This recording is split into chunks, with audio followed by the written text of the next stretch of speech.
PFL Featherweight Chris Wade, who is in the semi-final in a matter of weeks against Bubba Jenkins. Chris, how has training and preparation been recently? Everything's been going great, honestly. Everything's been going very much according to plan, as far as you try to project out your camp and then come to a place with your cardio, with your body weight that you want to be at. And right now we're hitting all those numbers. So camp's been awesome. I'm just biding my time to this fight. I just wanted to be here. Let's get straight into it. Let's get straight into the matchup. Yourself versus Bubba Jenkins. First and foremost, opinions on the matchup and opinion on Jenkins' style. Well, I've talked a little bit about this, but I grew up a wrestler myself since I was in about like second or third grade. So I definitely have a lot of respect for what he's accomplished in his wrestling career. I know he's a very strong grappler, but I think I'm a very strong grappler too, and I think I'm unorthodox when it comes to me. This is where I gain an advantage as opposed to most true wrestlers who would fight him. I can scramble and do certain things that in a fight that I might not be able to use even in a wrestling match with him. So I think he's going to find it a lot harder to take me down and to control me than he thinks he'll be able to. I actually spoke to Bubba before his last fight, before the second round of fights. And as we both know, he's quite outlandish. He likes to say a lot of stuff. He likes to talk. Yeah. And he said one of his quotes was, he said he feels like he's the best wrestler by far in this division. What are your thoughts on that statement? I mean, first of all, that's not true, because even though he did out wrestle Lance, I mean, they've wrestled a bunch of times in the past. They weren't blowout matches, from what I understand. So he's not by far the best, accoladed wrestler. And no, as far as that goes, using his wrestling in MMA, he basically just tries to body lock and hold on to people. He doesn't do anything transitionally with his wrestling that makes him really the best at anything except for holding on to guys. I disagree, because I bring different things to the table and I go for submissions. So we're gonna see during the middle of these scrambles who's the better wrestler. It's one of them fights where we probably will find out the answer. I imagine we could see a scenario where two fighters with great wrestling pedigree stand and throw it out for 15 minutes. But I would imagine with Bubba's style and your style, it's gonna hit the mat at some point. Yeah, actually, I'm pretty content with fighting him. That when I was younger, I would get into like pissing matches with especially like the Russian fighters who want to grapple as well, and like they'll go for a takedown, and instead of me just getting back to my feet, working my stand up, I'm caught up in like, I got to get the takedown back. I need to sweep them. I need to reverse this and stay on top now. And I've learned from that, don't waste my energy trying to over and over go for certain things. Just bring it back up to your feet and throw your stuff, and you're going to be fine. So yeah, I mean, my recipe is not to get into that kind of grappling back and forth that we could have. I think I could beat him straight up, honestly, in a grappling match. If me and him were like rolling no-gi for the same amount of time, I'm taking myself all day. So if you give me knees, punches, kicks, I'm really taking myself for sure. One word you just mentioned there I wanted to pick up on was the word kick, which is, I wouldn't say you are synonymous with the word kick, but certainly in recent memory, that is a word we can describe Chris Wade with that head kick knockout last time out against Arman Ospanov. How did that feel, getting that second round knockout against Osbonov? Wow, it felt so good. I think you could see after the fight, if you watch the highlight, as soon as it's over, like the energy that flows through me, realizing that I knocked him out like that. Um, just because he's such a dangerous striker himself, and most of his wins come via like finish on the feet. So, what better way to go in there and get it done than to knock out the knockout artist? And it just really, I think, sets me up personally the best going into the playoffs of the four guys that are left. Um, I'm looking at momentum, and I'm looking at like who took damage, and I really just feel that what that fight did for me mentally and physically is the by far the biggest match going into the playoffs for the four guys remaining.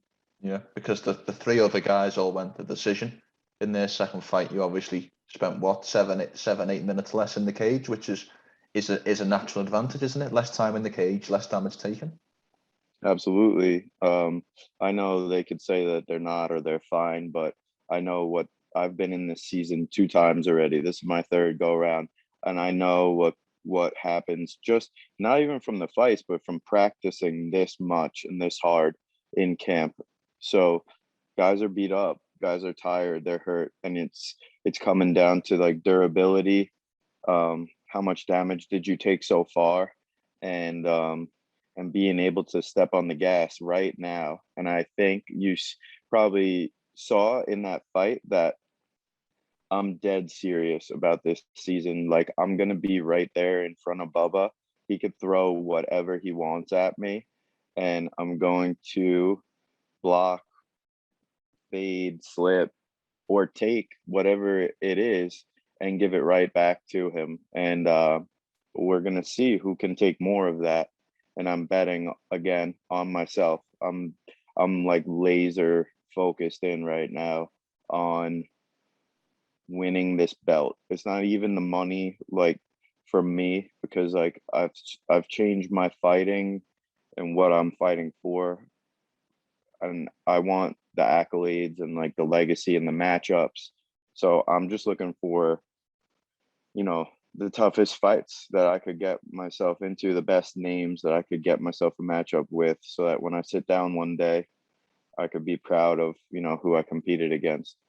Wow, great way of putting it. Yeah, and obviously, something you mentioned there, I wanted to pick up on was the fact that you have fought in this PFL tournament before, and obviously two of the big names in the semis, Brendan, Loughnane, and Bubba. It's that Brendan's fought in PFL, but it's certainly both of their guys' first time in the tournament formula. How much of an advantage do you think your experience in PFL will give you? Oh, I think I already have the edge because we're getting into the real thick of the season right now. This is their third fight in we started in April. We're in August, April, May, June, July. It's 5 months now. They're going on 3 fights in 5 months. So we're starting to put the pressure down on people on like how well do they recover, bounce back, and how much can they change gears for a new opponent quickly. I know those guys are great competitors too, really tough. Like you saw Brendan really got one out against Tyler. Mm. Crazy fight, great fight. But on the other hand, my opponent, I watched that fight with him and Bobby Mofet, and that fight definitely took a lot out of Bubba. He got beat up in the third round, even though he won 29-28. He didn't look good going out. He looked like he hung on. Mm. And man, I watched that and it's like blood in the water. I'm looking to really build on basically Bobby's blueprint. I look at this featherweight division in PFL, Chris, this semi-finals, if you like, and to me it feels like the marquee division. It feels like the division that out of all of them is the most competitive. It's got the best names, probably some of the biggest talkers as well. So do you feel like that? Do you feel like it's the marquee division that people should be watching for this season? Absolutely. This this division, first of all, from the jump has been really thick with depth, I believe. And like you said, it has guys in it who can talk and can promote a fight, and they're confident in themselves. And everybody loves that. We have guys from all over the place, all different countries and reaches of the world, like coming together to try to win this money. So absolutely, I agree with that. That the 45-pound division is the toughest. If you just go through the names, like, and you start working your way through the divisions on who's left, that's a no doubter to me. Maybe I look at 70 as like you got Rory and you've got Ray, but yeah, I think it's 45. If 55 had Pettis in it and had made it and Schultz, I would say like, yeah, 55 is just as stacked up, but that's not the way the season played out. So I think it's us. I think we're holding that spot. I've got to ask because obviously the focus is on Jenkins, but probably in the back of your mind, you're looking at a potential other finalist. How do you view Brendan Loughnane versus Movlid? Who do you see? Who do you favour in that matchup?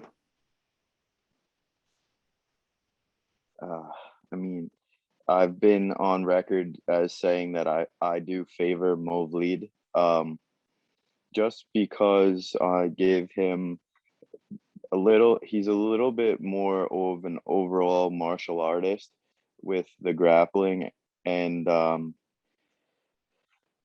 I think he's a little bit of a different style grappler than Tyler was. Tyler had gotten hurt a little bit and was more hanging on to Brandon at certain points. Movlid's more calculated, and I feel like his takedowns can be a little more of a statement where he could put himself in a spot where Brandon can't get up.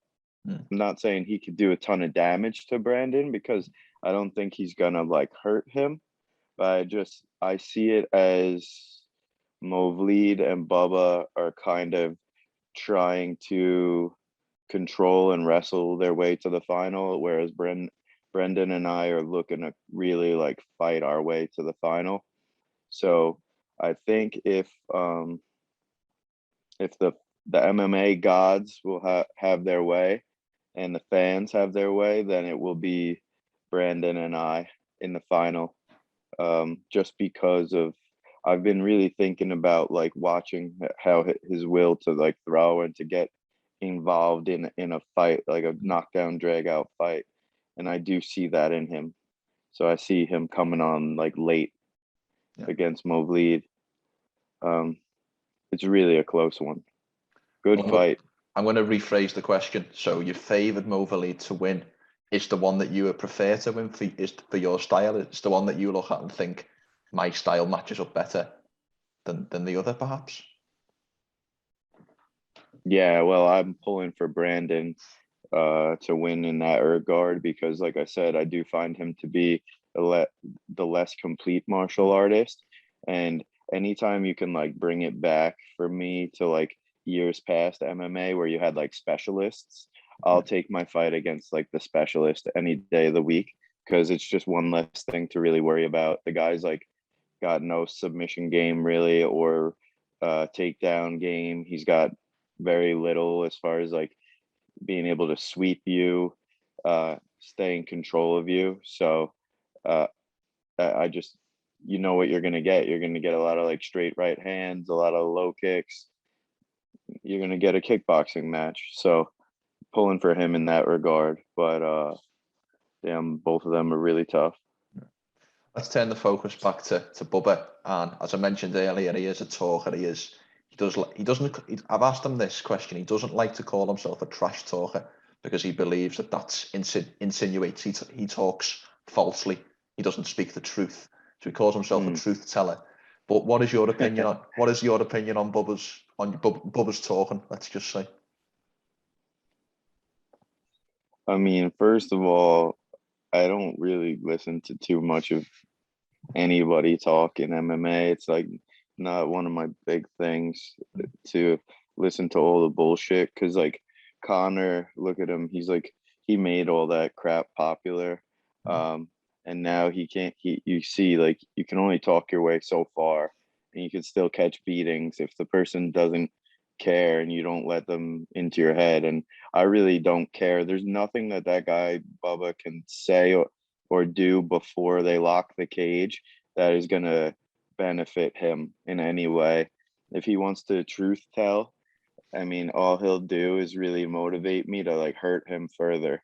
That's pretty much it. I'm not one for a ton of talking either, but I do know that I've proven that I'll be right in front of him, and that we'll figure things out when the time comes for everything he has to say. Obviously, it was a bit of a surprise, the fact that defending champion Lance Palmer never got through to never even won a fight. To be candid, it was a bit of a surprise. I think most people felt. Do you think Bubba got in his head, in all honesty? No, I know Lance and I spent time together in the bubble talking. It wasn't that Bubba got in his head. It was like, life is just in his head right now, right? He's a two-time champ, so money is not like a problem for him right now. He's already accomplished, back multiple championships. And like you've seen in other places, it can test your hunger a little bit when you have constant success. And he has a young child, and all this COVID crap is going on. So his head was just, in different places. Having to go disappear from your family for almost a month when you have a young child like that is terrible. And we shouldn't have had to do that, in my opinion. But I know where his head was at, and I know it probably wasn't so much like in the moment and like with the hunger to three-peat, basically. Yeah, superb. Yeah, something you mentioned there, I'll get straight to is money, and obviously you mentioned you want to become the world champion. Of course, all four of you do, but that £1 million has got to $1 million. My mistake. $1 million has got to be an extra incentive to win it. Is anything on your mind? Do you think if you win the tournament, there's a first purchase lined up? I'm gonna probably get a way bigger boat than the boat I have right now and throw some amazing name on the back of it that will pertain to this 2021 fight season. It will be really nice. I think that's what I'm probably gonna treat myself to. I have one now, but it's smaller, and I'm gonna probably like give myself a nice sizable upgrade in that regard. And then I have a little bit of, after that, still some financial freedom to do some smart stuff with my money. So, I mean, yeah, you're right. Like, while the money, I'm not letting it be the priority, damn, it's going to be nice to do whatever I want with that, for sure. There's a British saying that says money takes a sting out of being poor. Yeah. Feels a little bit like that, but how much does that motivate you? Is if we say that on a percentage space, how much of the percentage is wanting to be the world champ, and how much of percentage is wanting that $1 million? I would say I have to admit, like, it still is very important, the purse at the end. Like, I would say 60-40. Like, I definitely want to win the belt more so, but the money is still like very, very important to me, because in this day and age and what's going on right now, I really want financial freedom. I don't want to be worrying about, things are expensive here in New York, where money is coming from. And that it would be nice to be able to relax about that and just keep focusing on becoming a better martial artist. So, man, I mean, that money just basically makes it like this dude's got to kill me, and he just simply can't do that. He just can't. You may have teased your next answer to my final question there, Chris, but I'm going to ask you for a prediction. What happens when you're locked in there with Bubba Jenkins? I'm predicting that I'm gonna TKO him. I'm predicting that he's gonna get dropped, be up against the cage, be taking shots, and that the ref's gonna break it up. And I'll say that that will probably happen in the second round somewhere, because that's where he's going to start to really feel the pace of the fight. And that's where my opportunities will really open up. Superb. Well, it's a fantastic fight, as I mentioned. Probably feels to me like the marquee division in this fantastic PFL season. And I can't wait to see you back, my friend. I appreciate that, and I will talk to you before the finals. Oh, well, that's a comforting thought.